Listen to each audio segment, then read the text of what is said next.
नमस्कार दोस्तों thank you very much मेरे दिन को इतना स्पेशल बनाने के लिए, इतने सारे कमेंट्स करने के लिए, इतने सारे शुभकामनाएं देने के लिए। आप सबका तहे दिल से मैं आभारी हूं और मैंने सबकी कमेंट्स की रिप्लाई करने की कोशिश की है, पर जिनकी कमेंट्स मैंने नहीं देखी उन सबको भी thank you very very much.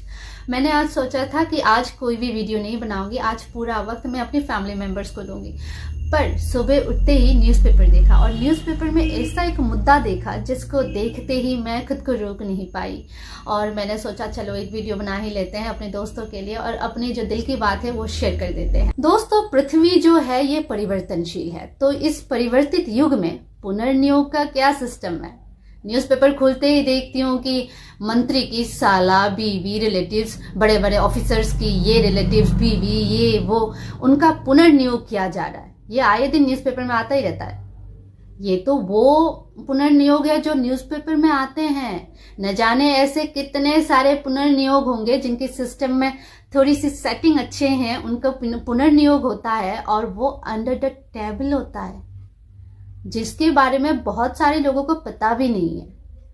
यार, जॉब एक्सटेंशन जो करते हैं ना, ये 60 के बाद, रिटायरमेंट के बाद जॉब एक्सटेंशन, इसकी पॉलिसी क्या है? जॉब एक्सटेंशन जो है ना, ये किसी भी देश के लिए, किसी भी स्टेट के लिए एक रॉन्ग पॉलिसी है।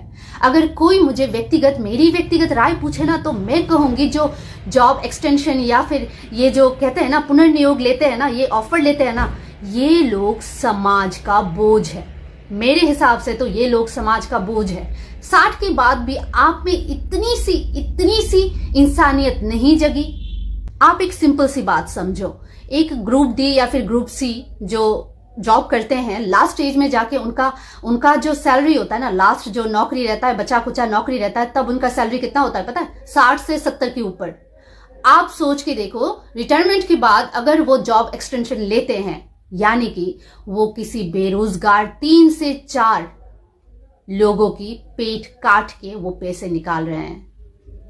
ऑलरेडी रिटायरमेंट की इतने सारे पॉलिसीज है, अगर वो आपकी बेस्ट एम्प्लॉई है, अगर उन्होंने बहुत कुछ दिया है, तो वो कभी ये ऑफर एक्सेप्ट ही नहीं करेंगे। यार, 60 में भी इंसानियत नहीं जागती ऐसे लोगों की, तो ऐसे लोग तो दीमक ही है, दीमक की तरह देश को खाते जा रहे। और आप ये सोच के देखो, किसी हायर अथॉरिटी का जॉब एक्सटेंशन मतलब किसी बेरोजगार 10 के ऊपर लोगों की पेट काट के उसको जॉब एक्सटेंशन देना, क्योंकि उसकी जगह पे हम 10 के ऊपर लोगों को नई नौकरी दे सकते हैं।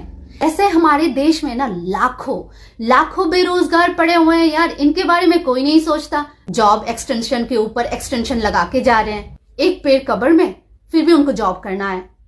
अब उनका जो जॉब एक्सटेंशन किया जाता ना, उसका मेन रीजन क्या दिखाया जाता है? Job experience. माँ की लाडलों की जॉब एक्सपीरियंस बताया जा रहा है।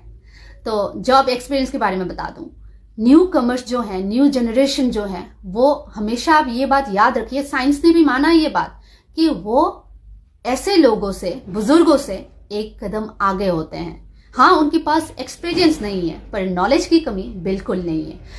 अगर कोई भी देश प्रेमी जो 60 सालों तक उसने नौकरी की है, उसने सरकारी सारी सुविधाएं भोग किया है, उसकी भले बुरे दिनों में सरकार साथ रही। सरकार क्या, पब्लिक ही है, पब्लिक के पैसे से ही उनको तनख्वाह मिलता है ना, तो पब्लिक ही है, पब्लिक ने ही अपने पेट काट के उनको तनख्वाह दिया है। जब 60 के बाद उनको ये मौका मिलता है कि अपनी थोड़ी सी देश प्रेम दिखाओ, लोगों को आपको लौटाने का वक्त आ रहा है, तब क्या करते हैं ये लोग? जॉब एक्सटेंशन लेके बैठ जाते हैं और बाकी बेरोजगार यूथ की पेट काट के बैठ जाते हैं। इनको ये समझ में नहीं आता, अगर मैं ये जॉब एक्सटेंशन ऑफर लेता हूं या फिर लेती हूं, तो इसका मतलब है और 4 लोगों की मैं नौकरी खा रहा हूं या फिर खा रही हूं। ऐसा क्यों नहीं सोचते? अरे 60 की बात तो इतना दिमाग आना चाहिए। जिस देश की आपने इतना नमक खाया है, क्या उस देश के प्रति आपकी कोई दायित्व नहीं है? कम से कम 60 के बाद तो ये मौका मिल रहा है कि आप अपने देश के प्रति अपनी प्यार जता सको, दिखा सको। आपकी जगह और 3 से 4 युवाओं को नौकरी में रख सको। इतनी गट्स नहीं है यार। आप जैसे ही वो नौकरी छोड़ते हो और 4 युवाओं के लिए वो नौकरी जो है तैयार बैठ जाती है, क्योंकि जो न्यू कमर्स हैं उनको पोस्टिंग मिलने के बाद, जो न्यू पोस्टिंग मिलती है ना, उनको तनख्वाह कितना मिलता है? कम से कम जो बुढ़ापे में जाके 60-70 गिनता है ना, उससे 3 से 4 युवाओं को नौकरी दिया जा सकता है। अब आप सोच के देखिए, ये जो रिटायरमेंट के बाद जॉब एक्सटेंशन लेते हैं ना, ये कितने दीमक है हमारे देश की, ये कितने निर्लज हैं जो जॉब एक्सटेंशन लेते हैं। उनकी आंखों में रत्ती भर भी शर्म नहीं है। किसी भी व्यक्ति को रिटायरमेंट के बाद अगर उसकी बेहतरीन काम के कारण आप अगर उसे सम्मान देना चाहते हो तो आप यार स्टेट अवार्ड दे सकते हो, अचीवमेंट अवार्ड दे सकते हो। ऐसे बहुत सारे हैं। जॉब एक्सटेंशन करने की कोई जरूरत ही नहीं है उसको सम्मान देने के लिए। फॉर एग्जाम्पल, कभी स्पोर्ट्स में देखा है कि सम्मान देने के लिए उनको स्पोर्ट्स में रखा गया है, फिर से उसी दल में रखा गया है? नहीं ना। स्पोर्ट्समैन लाइक सचिन तेंदुलकर स्नायु दमन करके, इतने सारे प्रेशर डील करके उन्होंने बहुत सारे ट्रॉफी लाए हैं और अपने देश को रिप्रेजेंट करते हैं, अपनी कंट्री के लिए खेलते हैं। ये लोग तो महान व्यक्तियां हैं।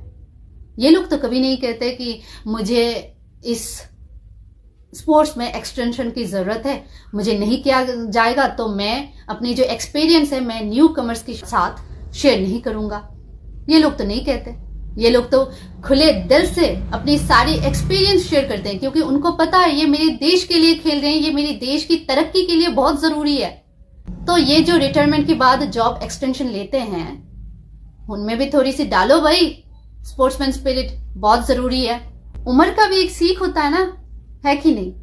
और जो बड़े बड़े ऑफिसर्स अभी रिटायरमेंट से पहले जो अभी ऑफिस करते हैं, उन्होंने बहुत सारे लोगों ने न्यू कमर्स के साथ उन्होंने अपना जो टेबल है शेयर किया है, उन्होंने जॉब की जो कामकाज है उन्होंने उनके साथ शेयर किया है। उनको ये बहुत अच्छे से पता होगा न्यू कमर्स जो हैं वो बहुत टैलेंटेड है, स्मार्ट है और एक स्टेप आगे है। भले ही उनके पास एक्सपीरियंस कम है पर नॉलेज में कम बिल्कुल नहीं है। उनको सिर्फ आपकी एक्सपीरियंस की लाइट चाहिए, बाकी वो खुद ब खुद कर लेंगे। इतने स्मार्ट हैं। बहुत बड़े बड़े हाईली क्वालिफाइड जो लोग हैं वो सब्जी बेच रहे हैं यार। 2 वक्त की रोटी के लिए उनको बहुत तरसना पड़ रहा है, दर बदर घूमना पड़ रहा है।